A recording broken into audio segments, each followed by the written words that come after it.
हरे कृष्णा। कैसे हैं आप सब लोग? उम्मीद करता हूँ सब आनंदित होंगे। सर्दी थोड़ी बढ़ भी रही है, कोरोना का प्रभाव भी है और सरकारी आदेशों से सबको घर में सीमित रहने के लिए, सीमाओं में रहने के लिए आदेश हो चुका है और थोड़ी सी घुटन भी होती है ऐसे वातावरण में। एक आज़ादी पर अंकुश लग जाना थोड़ा सा कष्ट देता है। अपने आप से समझौता करना पड़ता है। बिल्कुल सही बात है, लेकिन एक बात बताएं, आप जानते हैं, हम इसको शास्त्रों से देखते हैं कि भारत भूमि एक ऐसी पूरी पृथ्वी के ऊपर ऐसा एक धरातल है, ऐसा एक क्षेत्र है जहाँ पर अन्य चीज़ों का जो बुरा प्रभाव है वो भारत भूमि पे कम पड़ता है। ये वो पवित्र भूमि है। आएगा तो सही प्रभाव, क्योंकि कलयुग है पूरे पृथ्वी के ऊपर। जो कलयुग का प्रभाव चल रहा है वो कलयुग प्रभाव तो सभी पे डालता है, सभी पे डालता है। कहते हैं ना कि चने के साथ घुन भी पिस जाता है। एक कहावत है हमारे यहाँ। चना होता है, उसके अंदर एक छोटा कीड़ा होता है। कई बार एक कीड़ा लग जाता है जिस दाने के अंदर। जब चना पिसाई होती है तो चने के साथ वो घुन भी पिस जाता है, उसको निकाला नहीं जाता। वो किस दाने में है पता नहीं चलता। तो इसी प्रकार ये कलयुग चारों तरफ है, चारों तरफ इसका प्रभाव है और इसमें हम सभी लोग फंसे हुए हैं। लेकिन यहाँ पर तथ्य आता है कि उनकी दुर्दशा, ऐसा श्रीमद् भगवत गीता में कहा भगवान ने कि भक्त मुझे प्रिय है और मैं भक्तों को प्रिय हूँ। जो मुझे अपने हृदय में रखता है मैं उसको अपने हृदय में रखता हूँ। ऐसे समस्त शास्त्र बोल रहे हैं। भगवत गीता की तो चर्चा मैं बार बार इसलिए कर देता हूँ कि वो सरलतम ऐसा एक शास्त्र है जो हमारे पास अक्सर हमारे घरों में होता है, जिससे हम इसकी जांच कर सकते हैं कि हाँ ये चीज़ कही है वहाँ पर। तो मित्रों, बात आती है कि वो कष्टप्रद जहाँ पे भगवान ने बोला कि मेरे भक्त मेरे हृदय में रहते हैं क्योंकि मैं भक्तों के हृदय में रहता हूँ। इस तथ्य को समझना पड़ेगा। तो भक्तों कौन लोग कह रहे हैं भगवान भक्तों के हृदय में मैं रहता हूँ। लोग तो बहुत सारे हैं इस पृथ्वी पर, बहुत सारा जनमानस है, लेकिन सभी तो भगवान के भक्त नहीं है ना। सबका भाव तो रहता है कि कर्ता इति मन्यते, कि मैं करता हूँ, मेरे द्वारा कार्य किया जा रहा है, मेरे द्वारा कार्य संपन्न हो रहा है। अगर मैं ये नहीं करूँगा तो ये नहीं होगा। मैं अगर बच्चों का पालन पोषण नहीं करूँगा तो ये नहीं हो पाएगा। मैंने ये कार्य किया तो हो पाया, नहीं तो नहीं होता। ये जो नहीं तो नहीं होता का जो भाव है ना, यही है कर्ता इति मन्यते। हम कर्म करके ये मान लेते हैं कि हमने किया, हम नहीं करते तो ऐसा होता। हकीकत में वो होता। तो बात आती है कि हम अपने आप को कर्ता मान लेते हैं। कब? जब हमें ज्ञान नहीं होता, जब हमें उन तथ्यों का ज्ञान नहीं होता जो श्रीमद् भगवत गीता या समस्त शास्त्रों में भगवान ने कहा।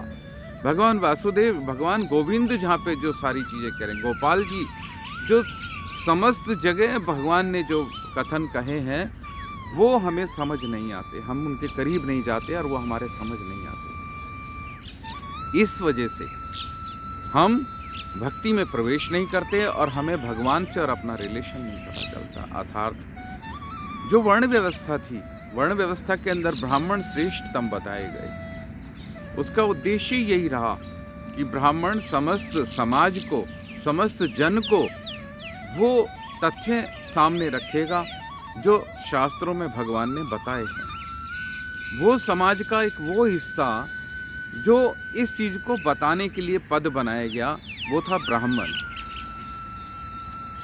ब्राह्मण को क्यों ब्रह्म का ज्ञान होना चाहिए, वो सबको बताएगा। वो शास्त्रों के कंक्लूजन को सबको सुनाएगा। चाहे वो राजा क्षत्रिय क्यों ना हो, उसको आदेश देगा, सलाह देगा कि आप शास्त्र इस समस्या पर या इस जगह पर ये सलाह देते हैं, हमें ऐसा करना चाहिए। ये ब्राह्मण बताता है राजा को भी, वैश्य को भी ब्राह्मण के दिशा निर्देश में व्यापार करना चाहिए। उसको ये पता होना चाहिए कि कितना मुनाफा मुझे कमाना और कितना मुनाफे का धन, कितने मुनाफे का हिस्सा मुझे कहाँ लगाना है। तो तथ्य ये आता है कि हमें ये सारा ज्ञान देगा कौन? ब्राह्मण देगा, अर्थात जो शास्त्रों का ज्ञाता है। और जो शास्त्रों का ज्ञाता क्या है? शास्त्रों के ज्ञान के लिए बताया जा रहा है कि शास्त्रों का ज्ञाता को अगर भगवान की अनुभूति ना हो तो वो शास्त्रों का ज्ञान भी व्यर्थ हो जाएगा। क्योंकि शास्त्रों का ज्ञान ही तात्पर्य ये है कि हमें भगवान की अनुभूति होनी चाहिए, अर्थात वो भजन से उत्पन्न होती है। और भजन कहाँ से आएगा? ज्ञान का ही कंक्लूजन, ज्ञान का निचोड़ है भक्ति। ज्ञान से, जिस ज्ञान से भक्ति हमारे भीतर प्रवेश नहीं कर रही, तो वो ज्ञान व्यर्थ बताया गया शास्त्रों में। तो मित्रों, बात आती है कि मैं बहुत सारे कथन सुनता हूँ, बहुत सारी चीज़ें, आप सब लोग जागरूक हैं बहुत अच्छे से सोशल मीडिया पे, प्रिंट मीडिया पे, और जितना भी नेट पे चल रहा है सोशल मीडिया का चलन, उससे आप सब लोग जुड़े हुए हैं। और सब जानते हैं कि सनातन धर्म इस पृथ्वी का सबसे पहला धर्म और अंतिम धर्म और वर्तमान धर्म यही है, सनातन धर्म। इसका ज्ञान बंट नहीं रहा, इसकी हिदायतें, इसके निर्देश बताए नहीं जा रहे, पहुंचाए नहीं जा रहे जन जन तक।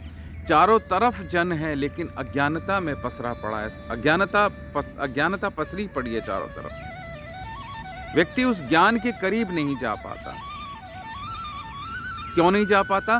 क्योंकि ज्ञान देने वाले नहीं, और देने वाले नहीं होंगे तो सुनने वाले भी कहां से होंगे? क्योंकि ज्ञान जबरदस्ती थोपा नहीं जाता, ज्ञान का एक प्रोसेस से बताया जाता है। कहते हैं ना, करत करत अभ्यास के जड़मती होत सुजान, कि जो अभ्यास करने से जो जड़ बुद्धि है ना, वो भी सृजन हो जाती है, अर्थात वो विकसित हो जाती है, वो उसमें स्थापित हो जाती है। वो कहा गया है कि एक हमारे संत हुए, उन्होंने लिखा कि रसरी आवत जात के सिर पर परत निशान।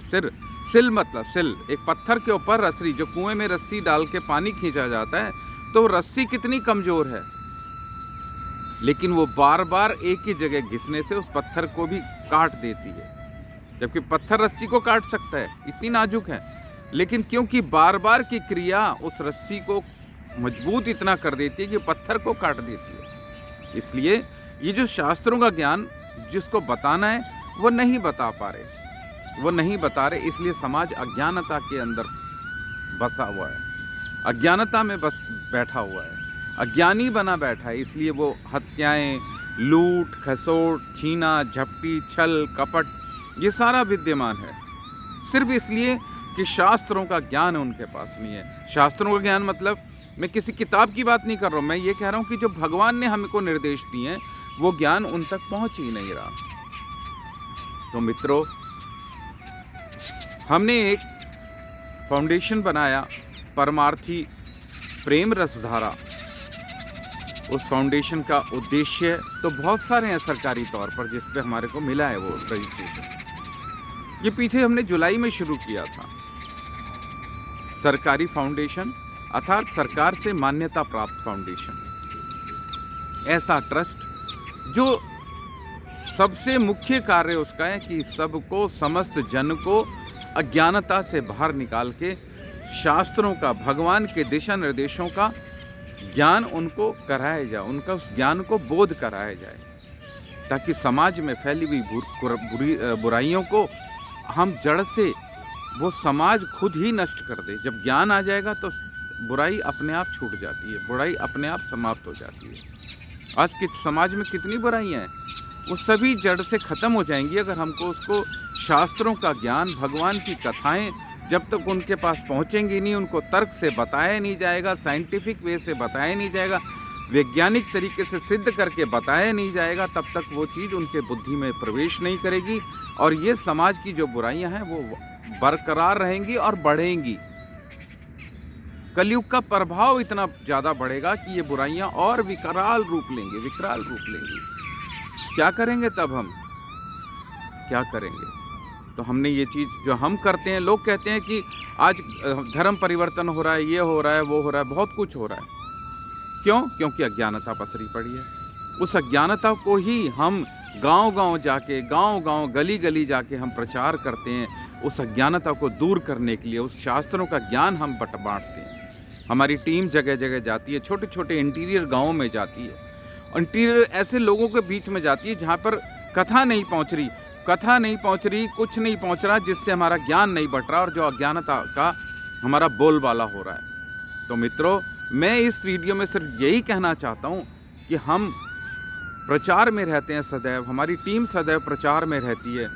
हम ये नहीं कि भूखे नंगों को खाना दे दें और ये दे दें, अपनी प्रसिद्धि कराएं। मीडिया भी वो उससे पैसा वसूलती है, फोटोग्राफी के लिए पैसा। हमने उस चीज़ को स्टॉप करने के लिए हम सिर्फ आंतरिक रूप से जो जन हमसे कहता है कि हमारे यहाँ कथा कीर्तन होनी चाहिए और हम उनको प्रेरित करते हैं कि आप कराइए, तो हम लोग जाते हैं वहाँ पे इंटीरियर जो गांव हैं जहाँ पर कथा कीर्तन नहीं पहुँच रहे, हम वहाँ पर जाते हैं, वहाँ संपर्क बनाते हैं, वहाँ जाकर उनको कुछ बुक्स देना, उनको ज्ञान के बारे में बताना, उनको कीर्तन के बारे में बताना, उनको शास्त्रों में बताना, उनको नेचर प्रकृति का भगवान से क्या संबंध है, हमारा नेचर प्रकृति से क्या संबंध है, हमें कैसे मेंटेन करना चाहिए, हमारी बुराइयां क्या हैं, इन सब का उनको परिचय कराना।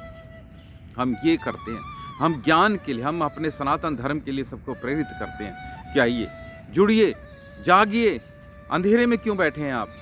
हम ये जाति प्रथा और अज्ञानता की बातें हैं, तथ्य, पढ़ाई लिखाई को हम बढ़ावा देते हैं, जाति प्रथा को समाप्त करने की बात करते हैं। हम जाते हैं, हमें धन की भी ज़रूरत पड़ती है मित्रों, हमें धन चाहिए होता है, लेकिन हमें धन नहीं मिलता। मैं आपसे बार बार निवेदन करता हूं कि आप एक शराब की बोतल खरीदते हैं, कितनी महंगी आती है।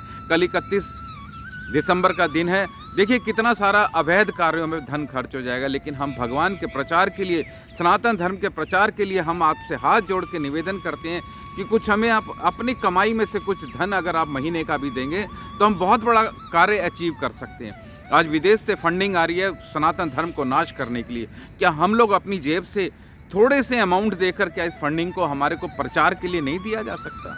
कौन सी नियति से हम, कौन से अपने स्वार्थ के लिए हम मंदिरों में जाते हैं, कुछ चढ़ा देते हैं, भेंट चढ़ा देते हैं। वो देवी देवता हमारे लिए भूखे नहीं बैठे। हम अपनी कमाई को अपने ऊपर ही खर्चते हैं। अगर मंदिरों में जाके हम लोग किसी देवी देवता के लिए प्रसाद कर दिया, ये भंडारे कर दिए, ये सिर्फ इसका मकसद है कि वो अपने लिए करना, निजी करने के लिए। लेकिन ऐसी एक संस्था जो समाज में जाती है और प्रचार करती है, समाज को जागरूक करती है, अज्ञानता से बाहर निकालने का काम कर रही है, उसके लिए आप कुछ मदद नहीं करेंगे? मैं आपसे यही निवेदन देता हूँ। विदेश से फंडिंग आ रही है यहाँ सनातन धर्म का नाश करने के लिए, और आप लोग ऐसे संस्था को फंड नहीं देते जो लोग इस धर्म को प्रचार करने के लिए, इस चीज़ को रोकने के लिए, इस धर्म परिवर्तन को, जाति प्रथा की कठोरता को रोकने के लिए जो संगठन काम कर रहा है, उसके लिए आप हमारे को मदद नहीं करेंगे। मैं बार बार कहता हूँ, हमारा परमार्थी प्रेम रसधारा फाउंडेशन इसी प्रचार में लगा हुआ है। अपनी तरफ से कुछ सहयोग तो करें। क्या जब को नाश हो जाएगा पूरा सनातन धर्म तब जागेंगे? अपने बच्चों का भविष्य देख पा रहे हैं आप? बच्चों को नाम जपने के लिए, भगवान का पूजा पाठ करने के लिए आपको बंद कर दिया जाएगा। अगर सनातन धर्म का इस भारत भूमि से ख़त्म हो गया तो आपके पूजा पाठ नहीं होंगे, मंदिर नहीं होंगे, कुछ नहीं होगा, समाप्त हो जाएगा। विदेश से इतनी ज़बरदस्त तरीके से षड्यंत्र चल रहा है सनातन धर्म को नष्ट करने के लिए। हम तो आपसे सिर्फ ये कहते हैं, हम तो प्रचार में जाते हैं, हम भगवत गीता वितरण करते हैं, हम फ्री में बांटते हैं, मुफ्त में बांटते हैं, और हम प्रसाद तक ले जाते हैं, अपनी तरफ से वितरण करते हैं। जो नहीं व्यवस्था कर पाते हम उनका करते हैं। तो क्या आप हमारे को सहयोग नहीं करेंगे? इतने जड़ अवस्था में हो गए कि आप हमारे को मदद नहीं कर सकते। मेरी आपसे विनम्र प्रार्थना है, आप हमारे को फंडिंग करें, अपनी श्रद्धा से जो भी आप मंथली देंगे दीजिए। बार बार निवेदन करने पर भी अगर आप महसूस नहीं कर पा रहे कि हमारे को इस प्रचार में धन भी लगता होगा, तो शायद फिर गलत अर्थ निकलता है इसका। तो मेरी आपसे प्रार्थना यही है कि हमारे परमार्थी प्रेम रसधारा फाउंडेशन HDFC बैंक के जो हमारा अकाउंट है, उसमें अपना कुछ आप अपना योगदान देते रहिए। हर महीने दीजिए, हर महीने, ताकि हमारी व्यवस्था ये और हम विस्तार से करें, हर जन जन तक। जहाँ हमारी कल्पनाएं हम सोचे बैठे कि वहाँ तक भी हम जाएं, वहाँ तक भी पहुँच पाएँ, क्योंकि हर चीज़ में धन की आवश्यकता होती है और फंड जब तक हमारे पास नहीं होगा हम इस कार्य को रोक देंगे। कैसे प्रचार होगा, कैसे हम सनातन धर्म के लिए क्या करेंगे?